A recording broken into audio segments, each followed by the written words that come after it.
Have you ever wondered where you really stand with God? Are you overcome with feelings of guilt because of things you've done wrong? Are you tired of religion that focuses on rules that you can't keep? Have we got good news for you? It's time to listen in on some casual conversation with Mike Kapler and Joel Brueseke and discover what true freedom is all about. This is Growing in Grace. Ladies and Gentile men. Welcome to Growing in Grace. I'm Mike along with Joel once again for another podcast. Thank you for sharing, by the way. That's how a lot of people find us. We don't have the budget to advertise or, pay to get the word out. But non-paid advertising worked out pretty good for Jesus. So we're hoping that more people will continue to find our podcast and be released from the bondage of stuff that has just kept them spiritually poor and bankrupt. Yeah. Jesus did have a treasurer, but I don't think that that's how that money was used. You're right. Yeah, I doubt if he advertised. I don't think so. So you see this big sign on the side of the mountain where he went to pray, but while he was up there, he left this big sign, come to my ministry, Jesus Christ Ministries. Like today, it's so-and-so ministries. No, he didn't do any of that. And if the tax man came around, he just went and pulled some money out of a fish. That's right. That's right. And we should go and do likewise. Yeah, fishing would become a pretty popular sport, wouldn't it? I think so. You'd have lots of Christian fishers. We would become fishers not of men, but of money. I have sent you to be fishers of tax money. Yeah, well, there's plenty of those out there in the ministry, I'll tell you what. Oh, there are.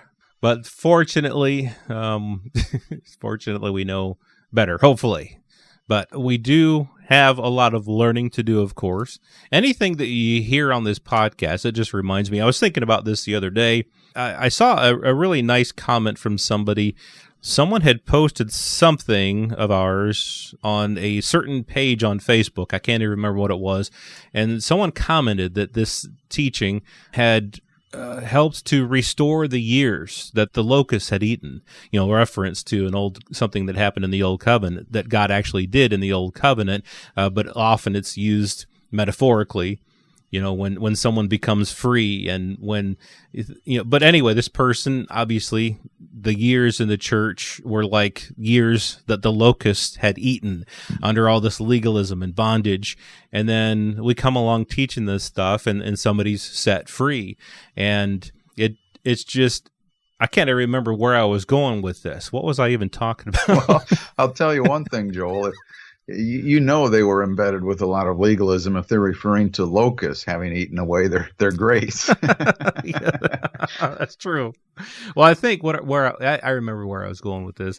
It's just that while we have been given, so to speak, these words of life that we share with other people, and it helps to set people free, we're still always learning ourselves, you and me, Cap. We're always learning. We're always growing. We haven't arrived at this perfect, where we know the truth perfectly.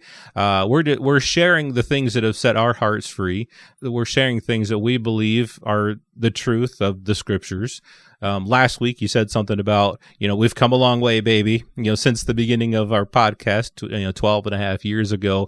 And if I've gone back and listened to some of our past podcasts, and I think it's still good. I think it's really good. But yes, indeed, we have grown in our understanding. We've grown in the knowledge of the difference between the two covenants, the difference between the Jews and the Gentiles, like we're talking about this week and last week. And we've grown in so many ways, and I'm sure that as time goes on, we'll continue to grow. But it's just really neat to see what the Lord does. We've got this lifespan of learning. Nobody has got a corner on the truth. That's definitely including us. And so we're ready and willing to learn and to grow. And hopefully, as a person listens to our podcast, it'll be the same with you too.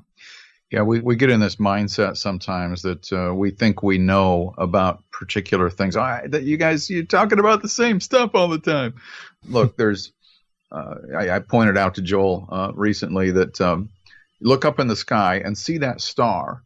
up there, and whatever it's called, the name of that star. Oh, I'm aware of that star now. I have knowledge about it. But have you ever been to that star? That's the journey we're on. I mean, imagine how long it would take us to jump in the spaceship and maybe fly to Saturn. Take quite a while, right? Then we get to Saturn and we look up and we still see that same star pretty far away. We're on that kind of a journey, even on some of these things that we think we know so much about. We as people, as human beings with short, with a limited capacity to have this kind of knowledge with where we're at. And the universe is a big place. God is a big God. And there's so much to learn. We think we know things sometimes, and we have learned a lot, but on our journey, it's a very short distance from what there is to learn when it comes to the gospel and life in Christ. Mm-hmm. Yes, indeed. One of the things that we have grown in that I mentioned is this whole understanding of Jew and Gentile. I was reading from Ephesians 2 last week, talking about how the Gentiles were strangers, aliens from the commonwealth of Israel, and strangers from the covenants of promise, having no hope and without God in the world. But Paul goes on, but now in Christ Jesus. So in Christ Jesus, you who were once far off, and that's Gentiles, have been brought near by the blood of Christ. See, I used to read that, and I used to think that anybody, Jew or Gentile, I wasn't even thinking Jew and Gentile here. I was just thinking an unbeliever in this world was once far off, and now you've been brought near by the blood of Christ. And that actually comes through in some of our earlier podcasts where I wasn't thinking Jew and Gentile. But it says in verse 14 of Ephesians 2, for he himself is our peace, who has made both one.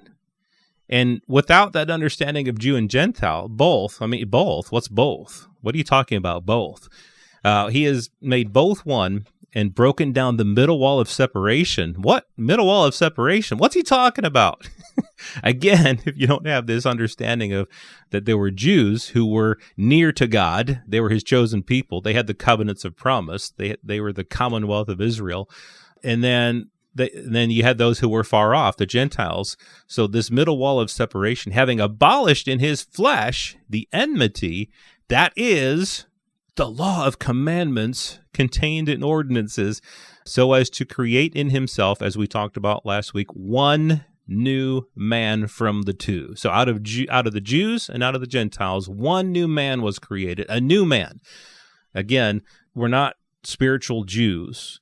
We're not all joined into Israel, but it's a new man, thus making peace, that he might reconcile them both to God in one body through the cross, thereby putting to death the enmity. And he came and preached peace to you who are far off, Gentiles, those who were without God and without hope in the world, and those who were near. Again, that was the Jews. For through him we both have access by one Spirit to the Father. That's the gospel. The Jews and the Gentiles were separated by this middle wall of separation, the law of commandments, and then God took that out of the way and made us both one in Christ Jesus.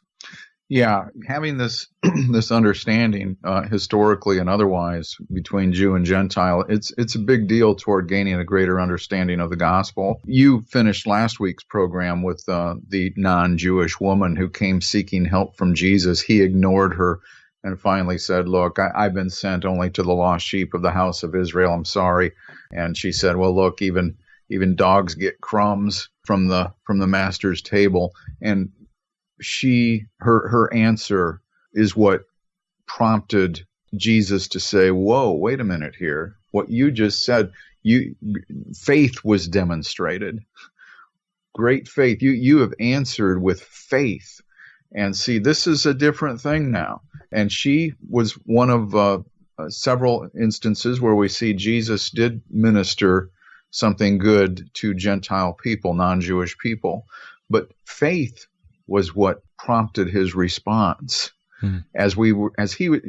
Remember now, when Jesus ministering on the earth for those 3 years or so, he was a minister under the old covenant. The new covenant hadn't started yet. That didn't start until after the death of the testator, Jesus. So he's under the old covenant law, ministering to Israel. in the effort to see them redeemed from the curse of the law. What is that curse? They were required to do all of it perfectly and couldn't do it. He came to redeem them from that. We Gentiles were never under that law, ever. Not then, certainly not now. But she answered and showed and demonstrated faith. And faith is really, in a sense, the opposite of the law. You know, the law doesn't produce faith. And so this woman exercised faith. And this is something that was going to be a key component inside of the new covenant that we're in now. Faith. We know the law, the Bible tells us the law is not of faith. But that's what the Jews were pursuing. They were pursuing their own righteousness and their attempt at fulfilling the law through what they did, through their works, through the law. This woman came with a different ingredient that would be part of the new covenant in time, and that is the subject of faith. Right, because one thing and we did a while back, we did a series called Why Jesus Taught Two Covenants. Go to growingingrace.org and search for that and listen to all 20 episodes of that, because it's really good. I mean, we spent a lot of time, obviously, digging into that. But one of the things to point out from that is that the Jews, Israel, they were seeking righteousness through their law keeping. And when Paul says in Galatians 3:12, "Yet the law is not of faith," he quotes from the Old Testament. He says, "Yet the law is not of faith, but the man who does them shall live by them." And so if you're under the law, if you're going to do the law, that is your life. That is what you're going to be justified by, or that's what you're trying to be justified by. If you're going to do the law, then that's what you live by. You live by the law. But that's what Paul says here. But that no one is justified by the law in the sight of God is evident, for the just shall live by faith. And that's where he says, "Yet the law is not of faith." And so, to boil that down, if you're going to live by the law, then you live by the law, and you have to be justified by your deeds. But nobody can do that. On the other hand, if you're going to be justified God's way, that's being justified by chucking the law aside and instead being justified by His grace through faith. And so how all of this ties into this is that, again, Israel, they were pursuing righteousness, but they didn't attain to it, as Romans 10 says, because they were trying to get to it through the deeds of the law. But the people who found righteousness are the ones who weren't even looking for it. And that is, it says Gentiles. They weren't even looking for it, but they received it. And that's because they received it by God's grace through faith. Now, of course, any Jew can find this righteousness as well. The problem is, what they need to do is they need to turn from the law and they need to turn to faith. So more on this talk about the Jews and the Gentiles and how it fits in to the gospel next week's Growing in Grace. This has been Growing in Grace with Mike Kapler and Joel Brueseke, heard online through various internet sources around the world each week. To access hundreds of past programs, visit graceroots.org. Share it with a friend and listen again next week for more Growing in Grace.